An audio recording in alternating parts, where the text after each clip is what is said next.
sejahtera. Saya Muhammad Syamsul bin Abdul Rahman pada hari ini akan berbincang dan berkongsi pengalaman mengenai topik pendidikan di luar bandar.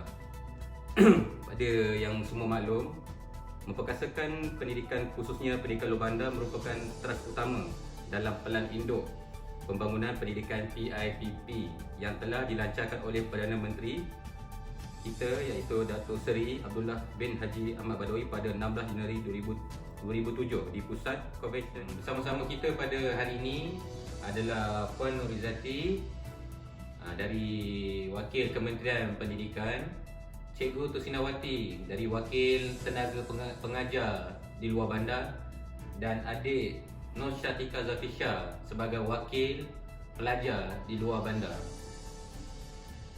Jadi kita akan berkongsi sedikit cerita dan gambaran situasi di luar sana yang kita sendiri sebenarnya tak jelas sebenarnya.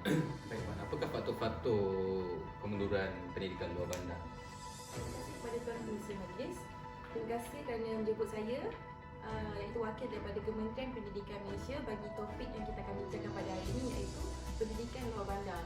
Pendidikan, apa yang saya ketahui, adalah nadi kepada pembangunan masyarakat dan negara. Pendidikan juga adalah indikator pencapaian pembangunan negara, khususnya dalam sumber manusia. Baiklah, berbalik pada persoalan tadi, faktor-faktor kemunduran pendidikan di luar bandar. Salah satu faktor penyebab kepada kemunduran pendidikan di luar bandar adalah daripada segi kemiskinan, di mana keluarga pelajar membataskan usaha pihak sekolah untuk penglibatan ibu dalam mencari formula ke arah meningkatkan pencapaian pendidikan pelajar di sekolah itu sendiri, di mana ibu bapa pelajar menitik beratkan tentang untuk mendapatkan penekanan terhadap pencarian rezeki itu sendiri, di mana pencarian rezeki itu dapat menampung kelangsungan hidup pelajar dan keluarga itu sendiri. Okay, baik cikgu. Boleh tak cikgu ceritakan sedikit gambaran atau situasi atau pandangan cikgu sendiri tentang pendidikan di luar bandar? Okay. Terima kasih kepada Tuan Pengerusi Majlis. Semasa saya mengisi borang permohonan untuk mengajar, tak terlintas langsung untuk saya dapat mengajar di kawasan pedalaman.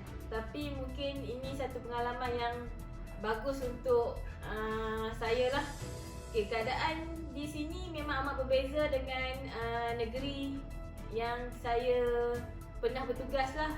Mengajar di kawasan yang tempat tinggal dia jauh berbeza dengan yang pernah saya tinggal.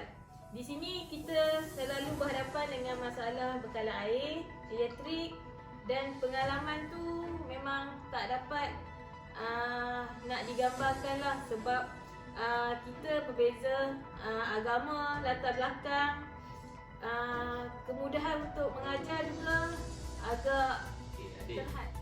Sebagai pelajar yang berada di luar bandar ni, boleh tak adik ceritakan sedikit gambaran atau situasi di sana? Boleh.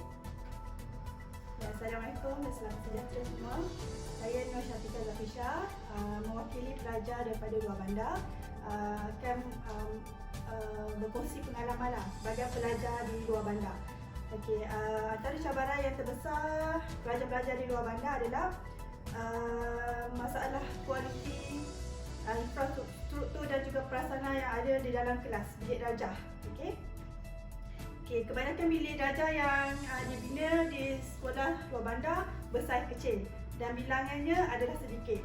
Jadi bilangan yang sedikit itu tidak dapat menampung kapasiti pelajar-pelajar yang bertambah dari tahun ke setahun. Cabaran yang kedua yang selalu dihadapi oleh pelajar di luar bandar adalah masalah kemudahan teknologi maklumat dan juga komunikasi, iaitu ICT. Okay, kebanyakan sekolah di luar bandar terletak di kawasan pedalaman ataupun kampung, di mana pelajar menghadapi kesukaran untuk mengakses internet untuk mencari bahan-bahan rujukan, untuk membuat latihan tambahan ataupun membuat mencari maklumat untuk kertas kerja yang diberikan oleh negara adalah masalah pengangkutan. Kebanyakan sekolah terletak agak jauh daripada rumah perumahan pelajar.